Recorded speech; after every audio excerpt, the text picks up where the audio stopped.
Bueno, nos encontramos con personajes que hacen que la película que ustedes vean sea mucho más interesante. I'm telling my friends that you are the ones who made everything possible. All the details is up to you.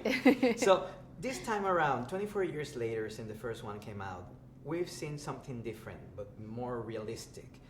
Why is that? Why is that happening? Why is that happening? Well, I think, it's funny because when you go back and look at the film, the Toy Story 1, you can tell that like a lot has happened in terms of technology. Even though it was great. Yeah, but at the time we were just like, this is amazing, Yeah. But I think it's just like technology has developed so much in the last 24 years, and it's not even just at Pixar, it's just like in the film industry as a whole, everything is just like, every next thing is trying to push the envelope. And so I think, at this point in time, we have all these tools available to us, so we're going to, make use of them, right? And as artists, we can crank it to 12, right? But I think it was kind of a lot, we spent a lot of time sort of focusing on, well, what is that? What is the design language of Toy Story? How do we stay truthful to all of the previous history with all the Toy Story films, and like not go to 12, but let's like take it to 8, that feels appropriate with the rest of the franchise. So it's definitely like knowing when to kind of pull back and when to kind of go for it. There are a few changes and something different there because you got more sets, more playgrounds, difference for the guys. How many are we gonna see in this time? How many what? How many sets? How many different scenarios? There's I think 4 or 5 major sets, right? But then we kind of, within those sets, that's kind of the complication is there's always sets within a set within a set, and so. Yeah, I mean the Antiques Mall itself is like, I don't know, 15 sets. What was the biggest challenge for you guys? That was the biggest challenge for sets, I think, was building that Antiques Mall, just because of how many things were in there and the fact that we tried to reuse models where we could, but you still had to, everything that you reuse, you still had to, vary it in some way just to make it, all look slightly different. But yeah, and then we have that carnival, which is, its own challenge with all the lights and all the motion. And then we have a few locations in Tri-County, which is where the other Toy Story movies take place. So, And there are things of your work that many people might not notice, but they make a very big difference. Like you were showing us the dust on the scenes, the rusting on the silverware, and all that stuff is complicated for you. Like, okay, let's do this. Let's try this out. Because you got to do a lot of research before going and putting this movie together. How important is it for you details? I mean, that's literally our our job. But I mean, to your point though, I mean, I think a lot of times, like when we're doing this research, we're always kind of discovering what are these new things that make that thing feel the way they do, and how do we sort of, instead of avoid it, embrace it, right? We've gotten good enough to the point where certain things are easier, and every film those hard things become easier, and we just kind of keep moving, inching forward until we find the next challenge and say, that thing's hard, let's try it, and then we figure it out and you keep going.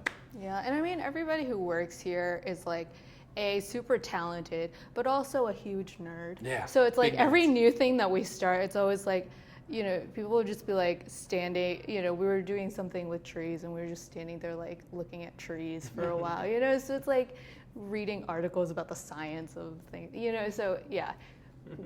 and also, everybody here is very good. Yeah, and also these characters are like your family. You're surrounded by them all the time. You know them, and it's very easy for you. Okay, this is not the way it was supposed to be. Like the difference that we have now with Woody and Buzz. Yeah, they're older, they're used, and it's going to show in the movie. Yeah, we're also really lucky too, because some of the people that were working on the film, worked on the original Toy Story. Some of them designed those characters, initially, and so, we're looking at characters and we're, trying to upgrade them. They're like, oh, no, that's too far. That's not the right color white, or that purple is maybe a little bit different. And we're so lucky to be surrounded by so much history with not just the films, but also the people that worked on those films. That it's hard to stray too far because we have that internal knowledge, institutional knowledge. This time we have several new characters. Do you have someone you like the most, or like you wanted to work with? I mean, for me, it's always the legacy characters. They're always the most course. like, oh yeah, Woody and Buzz. One of my first days in the film, I got to work with Buddy, with Woody, and I got to do a fix on it, and it was this out-of-body experience where I'm like, wow, I get to work with Woody, like the character that inspired me to want to enter this profession, you know. So that was pretty cool. But Yeah, I love always just like the new characters that get introduced in every Toy Story film. They're so fun. I was saying this earlier, but one of my favorite new toys is the dummy, the main dummy. His name is Benson, the one with the red bow tie. Just because like all of those dummies are so weird. Yeah, They're like so creepy, so weird. The way they walk, the animation, all of that stuff is just so spot on. And if you actually notice, I didn't work on it. You probably, but. There are 4 different dummies, but they all have like slightly different variations. Like one has a receding hairline. Yeah. It's very awesome. that's what we do. Those are the details that we. Do you put something from you, like in the movie, like some Easter eggs or something around that, like check this out, or when you watch the film, like, oh, I did that.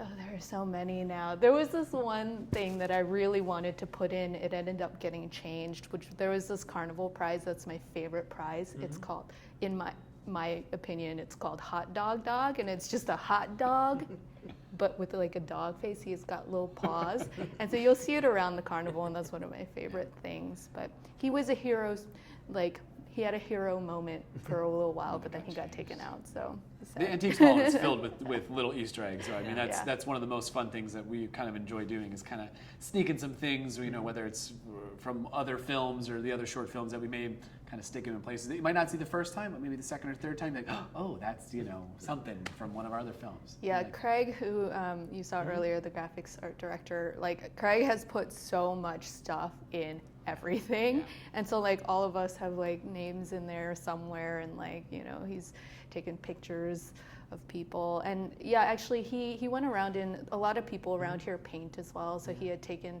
pictures of their oil paintings, and so a lot of the artists here have actual artwork in the Antiques Mall, so that's pretty cool. Well, thank you very much. You have a part in history, and thank you for bringing these guys back. Thank you so much. Thank you. Yeah. It's a pleasure. Oops.